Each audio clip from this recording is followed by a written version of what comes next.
When you talk about diplomatic relation, yeah, it's very amorphic. It's very something. Yeah, we have good relations. Yeah, okay, great. You have good relations. So what? With all the due respect,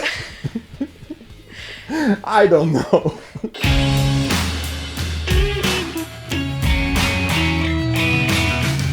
Hello world, it's Kyiv, not Kyiv on the line. My name is Polina Bachuk and this is my friend and fellow Tatiana Haiduk.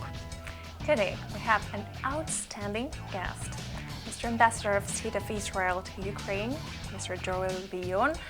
Thank you for having us. It's a big pleasure and honor. Thank you for coming. It's great to have you. I mean, fine, great.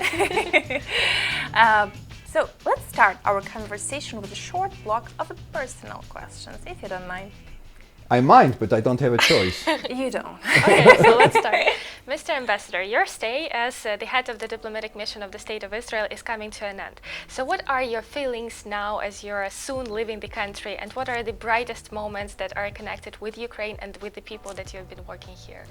I think first of all the brightest moment is the moment that we had the visit of the Prime Minister of Israel, Mr. Benjamin Netanyahu. It was the first visit of a Prime Minister to Ukraine after 20 and something years. By the way, the last Prime Minister who came to Ukraine before Mr. Netanyahu was Mr. Netanyahu. So it's okay. Tradition already. And I think this was a highlight of my work here in Ukraine. We had a problematic year and a half with Corona, where we were working like crazy. I mean, I know that the whole world has a feeling that everything stalled and nothing happened, but believe me, a lot of things happened.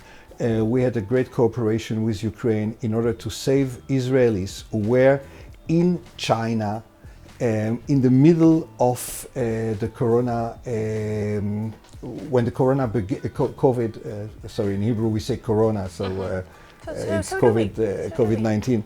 The moment that it began, that the pandemic, nobody knew that it will be a pandemic, but the moment that it began there, in China, in Wuhan, we had Israelis together with your Ukrainian citizens who were stuck there. We had an Israeli who was like living like a monk somewhere in a mountain, and it was together with the Ukrainians that we managed to bring him first of all to Ukraine and then to Israel back home. So that's one thing that we did together in this year, and a lot of cooperation, a lot of things that we had. Highlights, it was great to open 12 wells in the east, near the front line, where people are living there in villages without running water, as you know, and the only source of water that they have is these wells, and we repaired and refurbished these 12 wells there. All over in the Lugansk and Donetsk regions, so it was also great. Or was the highlight to be on the film festival of Molodets last week? I don't know. There are a lot of highlights. Great. Are you going to miss Ukraine? You know, you always miss the place where you were for a long time. Of course, everyone is missing the place, and I think yes. We know you as an outstanding polyglot, because in addition to Hebrew, French, English, you also speak German, Russian, I know. Where did you study languages, and have you managed to add Ukrainian to this impressive list? Tak. Oh, fantastic. That is it? You know, I think today I understand Ukrainian pretty well. I don't speak Ukrainian, but a couple of words here and there.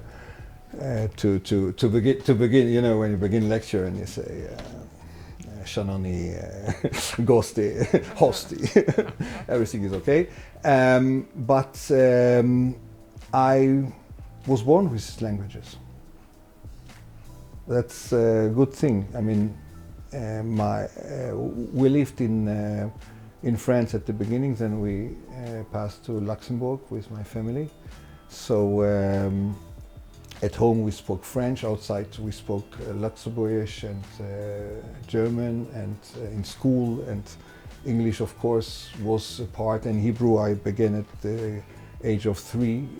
You know, it's something in Jewish traditions that you have to know, because it is the language of prayer. So you have to know, even if you don't understand the words at the beginning, you have to read and to write it. So yeah, so it comes, and then and the rest is history. I mean, it's very easy to learn a language. And what about Russian? Because it's a different group of languages, the Slavic one. Yeah, I was one of the. I mean, I don't know why, but at the university in '88, we had to take courses that are not connected to your main thing, and so I took a course in Sovietology. 88. I mean, come on.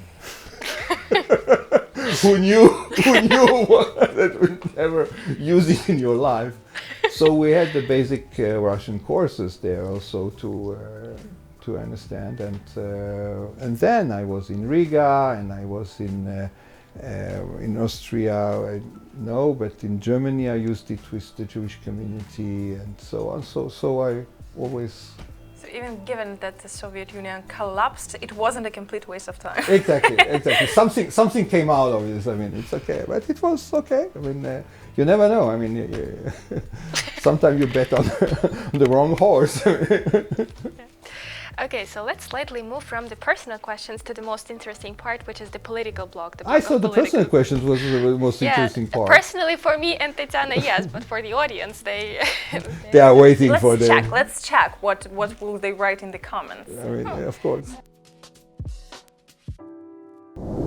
I would like to come back to your stay as the head of the diplomatic mission. What achievements in the political life between Ukraine and Israel in the bilateral relations do you consider the most significant ones, apart from the visit that you've already mentioned? 2 visits of two presidents to Israel. Mm-hmm. President Poroshenko and President Zelensky went to Israel, which is also a big achievement. We signed the free trade agreement between both our countries. Again, I think that we strengthened the relations between our countries on a lot of levels. Levels which are not so known to the public because it's boring, you know, like MOU between the firefighters or things like that. It's boring, but it is important for for both countries. We have MOUs on education that we signed, on agriculture. We have projects in agriculture that we have. So there are a lot of things that we have done in order to strengthen the relationship. Because when you talk about diplomatic relation, yeah, it's very amorphic. It's very something. Yeah, we have good relations. Yeah, okay, great. You have good relations. So what? So yeah, so we have cooperation at the UN. So we have cooperation in the fields of agriculture. We have cooperation in the fields of education. I said of medicine, and all this makes this relation a good relation. When you have a phone call of your president to my new prime minister. One of the first leaders to call. He called him before Mrs. Merkel, after Mr. Biden. So yes, it is a point which shows the good and warm relations between countries. And what about the prospects for deepening those relations? Because yes, I wanted to ask you that the latest weeks brought the renewal to the government of Israel. Congratulations on that. I hope that will strengthen the state of Israel. How do you see the prospects of bilateral relations deepening between our two states in a new configuration of power of Israel? The government, you know, in this case, the foreign relations of Israel are very stable. We have if you look at it, it's always the same goals that we have in our foreign relations. Peace with our neighbors, good relations with the countries of the world, and that's what we are thriving to have. So in this framework, it will continue. There is no changes in this framework. Yes, sometimes you have some micro changes in the course how to do it, but in a whole, that's what the governments of Israel wanted all the time and still want to do. So we will deepen the relations. There will be a continuation of what was done for 30 years. It's a continuation of all the former ambassadors, what I have done and what my successor will do. And that's how you build these relations and you continue the relations. About the 30 years. This summer, Ukraine has a great holiday. We're celebrating the anniversary of the 30 years of its independence. Yes, and we also are celebrating the 30 years of diplomatic relations with Israel, because Israel was among the first countries who concluded the diplomatic ties with Ukraine. So are we expecting some high-profile guests from Israel, from the Israeli authorities in August? I will tell you the truth. Our government, I don't know when you will broadcast this. Okay. But when we are now recording it, our government is 4 days old. So with all the due respect, I don't know. I don't know. Of course, we said that we have this very important event of the 30th anniversary of Ukraine independence, and it's very important that somebody will be here. We will do everything to have somebody coming. I don't know who will come, and I don't know if he will come, but I hope really. What I know, that we are trying also to have a high-profile visit for the 80th anniversary of Babi Yar tragedy. And that's also on the agenda. And in December, we have the 30th anniversary of our relationship. So yes, you're right, because in August you had the independence, and in December we had the relations signed. So we really hope that in this period of time we will have high-profile visit, but nobody knows. New government, 4 days old. 4 days, yes. That's fantastic. What are the main messages around which Israel builds its foreign policy towards Ukraine? Again, cooperation. One. No, but cooperation is everything. Yes. Cooperation in all the fields. Cooperation in technology, cooperation in agriculture, cooperation at the international organizations, cooperation, whatever, name it, cooperation. So that's the main message that I would say, cooperation. Yeah. Good. So it's number one and the only one. Great, great. So I haven't said that there are more. She said that there are more. I said cooperation. Great. That's enough, frankly speaking. Moving to another question, and very important for Ukraine. Ukraine and Israel have a common enemy. I'm sorry. This is Russia. Russia attacked. I do not agree with the definition. Okay. Why? Russia is not the enemy of Israel. What about supporting Hamas with the Russia weapons? is not supporting Hamas. Supplying weapons to Hamas. Russia is not supplying weapons. How do we know that? We know it. You know that. We know it. There is a black market of weapons. The supplier of weapons to Hamas is Iran. That we know. Iran is the one who is shipping weapons massively to Hamas in order to destroy the state of Israel. Isn't these weapons of Russian origin? Russia. We work and with Iran Russia. is a transit. We work with Russia in Syria in order to stop the Iranian threat to Israel. Okay. So we don't see Russia at all as an enemy. Okay, so we see, because Of Russia course, you is see. the enemy of Ukraine. And considering that, again, I think we can a bit change the question, that the essence is the same. What can we do together on the international arena to show the aggressor state that this type of behavior isn't welcome in the world of 2021? Dialogue, and Israel is also passing the messages to Russia on dialogue. on this case.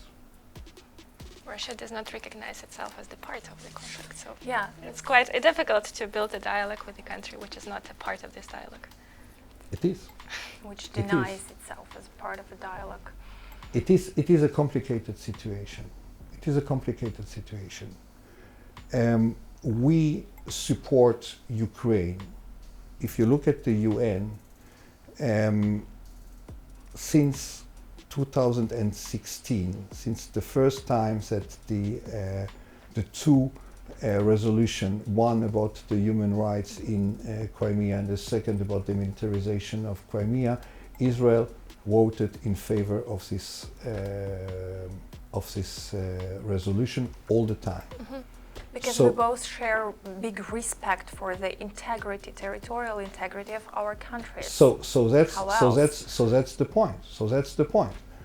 But we don't see Russia as our enemy.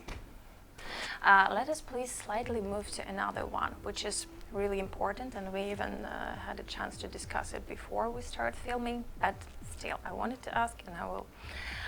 According to a survey of American company Pew Research, they say that only 5% of Ukrainians said that they are not ready to accept Jews as their fellow citizens. That is so-called everyday antisemitism, as they put it. And it is the lowest level of everyday antisemitism in Eastern Europe, which is actually in contrast with what we hear about Ukrainian intolerance in the West. We believe that's also supported by Russian propaganda, but you tell us what you think about that. Still, what I wanted to ask, your name got the broadest spread in the Ukrainian media after you made statements, negative statements about renaming Ukrainian infrastructure with the names of historical Ukrainian figures.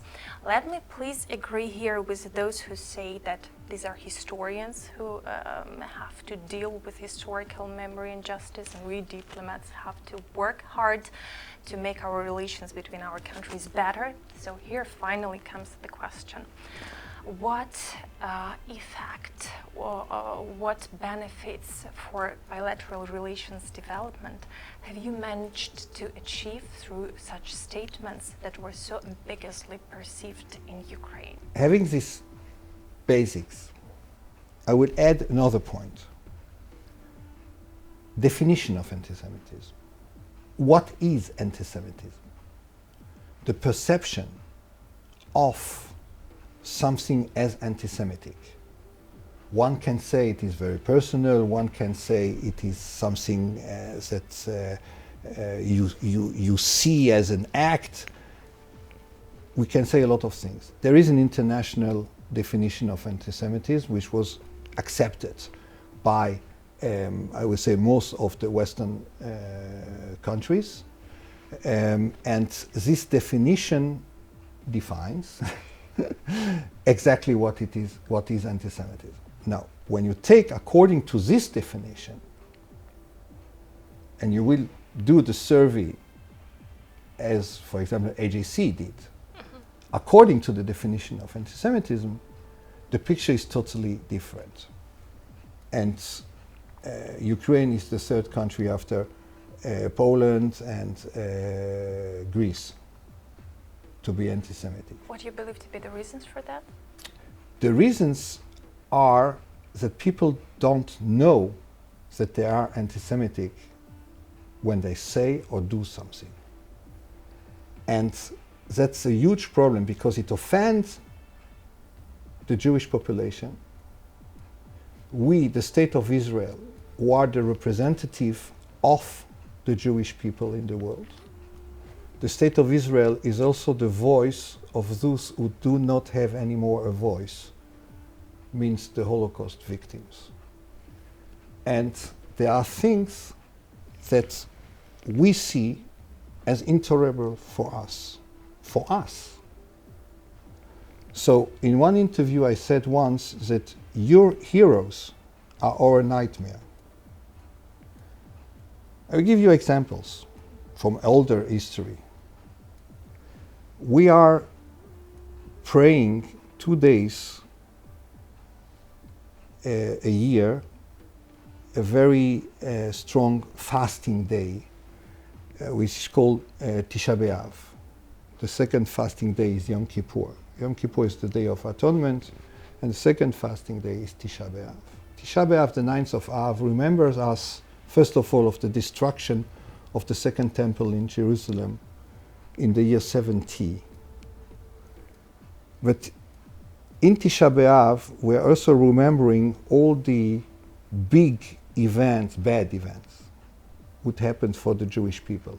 If it is the expulsion of the Jews from Spain, of course, Holocaust we are remembering, and we remember the massacres of Khmelnytsky, which is, there are prayers for this for years, nothing new, it's something since 1648.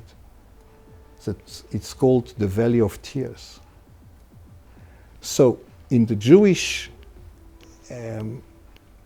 thinking, spiritual thinking, Khmelnytsky is, wow, something very bad. And everyone who is coming to Kiev and sees the huge Khmelnytsky on his horse, everyone that I know that came and saw it for the first time, wow, like this. So it's something, as I say, your heroes are our nightmares. When I come to modern history, the last thing that the victims of the Holocaust saw, the last thing that they saw was a German uniform when they were killed. If it's in camp, if it's in the fields of Babi Yar, if it's in Kamenets-Podolsk, where my family was killed, the last thing that they saw was a German uniform. They didn't care who was carrying this uniform. If the guy was a Ukrainian, if the guy was a German, if the guy was an Hungarian, if a guy was a, I don't know, Belarus or whatever, they saw the uniform. So the German uniform, not only the SS uniform, but the German uniform for the Jewish people is a symbol of something bad. So we cannot accept, and we will be loud about it, when somebody who was wearing a German uniform, and we don't care what were the reasons. And it's not important now if he did something bad to the Jewish people or not. The fact that he decided, or that the group of people decided to wear this uniform, for us is unacceptable. That's from there that it comes, that we will continue to condemn the fact that you are doing it. And you will continue to do it, because in your eyes it is your hero. So we proposed to have an historical commission, which was refused from the Ukrainian side. There's a long road ahead to find the point of the intersection, because I understand your logics, I understand your feelings, and you said that no matter what were the reasons why these people became evil in the eyes of the whole nation.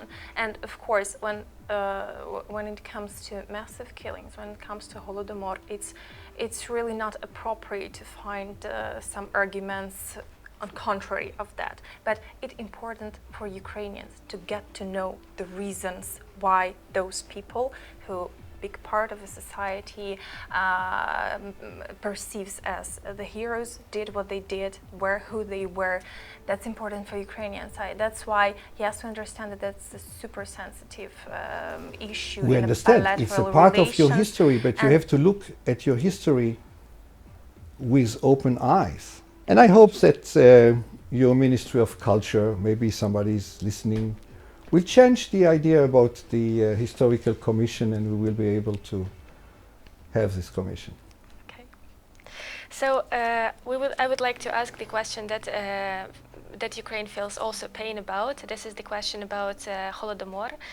Israel has not yet recognized Holodomor as the genocide against Ukrainian people, and this is actually surprising because Israel, as the country which has survived the Holocaust, must be very receptive to the tragedy of humanity. So our question is, what is the reason for the delay in the government's decision, and what should be done? Should we inform the people of Israel about this tragedy, or should we focus more on the people who make decisions?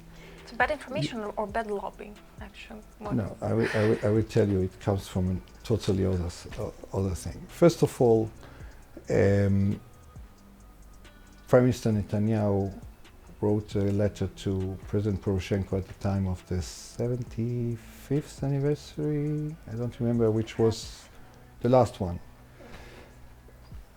That we feel the tragedy.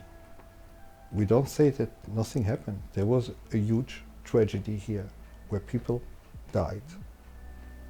The thing is that a lot of Jews also died in it. So for us, again, it's very hard to say that it was against the Ukrainian people. If you take places, and I have it there, the old newspapers reporting about the place called Stalinindolf, the Kherson region, where not only the people died, it was a Jewish forced kolkhoz that was forced to be there. I mean, yeah, you know the story. There are two Jewish women who are accused of sabotage, of being the one who made the bad crops, so there will be the famine. So we, if I remember well, also at the UN, we also supported the Holodomor resolution because we want to have there also the Kazakh people inside, the Jewish people inside, the people who suffered from this big famine. So that's the point. So the point is wrong wording? No, the point is more a feeling that it is. If you ask any Ukrainian, Holodomor was against Ukrainians. Full stop. Now, it was not against Ukrainians in the eyes of a lot of people in Israel. It was against part of a society. It was not a genocide, but a sociocide, if you want, which is a big difference. So we are discussing it. Nobody said there is no tragedy. Nobody is not in Israel. Nobody have not the feelings with you about it. Prime Minister came here, put the wheat on the Holodomor monument. It's not that we do not say that nothing happened. Of course it happened. Of course a lot of people died, millions died because of it. But first of all, it was not like the Holocaust, for a lot of reasons that we will not open now. Second, a lot of people in Israel don't see it as a genocide, but as a social side. Okay, the last one on this. What wording would be acceptable for the state of Israel? So it says not a genocide against Ukrainian people, but a sociocide against those who inhabited Ukrainian territory. I don't know. I cannot give you an answer. I don't know. You say no. Okay, but wait. No. It's okay. It's okay. I understand that you said no. But wait, listen. No, okay, wait, 5 minutes. Give me a second. You throw me from the door, I come in from the window.